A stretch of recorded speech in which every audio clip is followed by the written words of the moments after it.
છે એ રાજુભાઈ તરફથી લાયા છે, બરાબર?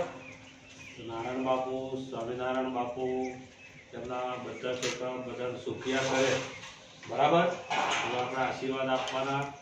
અને તમે પણ તમારા પપ્પાને વાત કરો, પપ્પા પેન, પેન્સિલ, સમોસા ખવડાવો, એવું તમારે કહેવાનું. પપ્પા કંઈક સ્કૂલમાં ખવડાવો. આ બહુ સારો વિચાર કરી અને તમે સમોસા ખવડાય. અને આપણે બધા ભગવાનને આપણે આશીર્વાદ આપીએ. અને એમને કંઈ કહેવું હોય તો સરસ સરસ, ખૂબ ખૂબ આભાર રાજુભાઈ પરમાર સાહેબનો, બરાબર?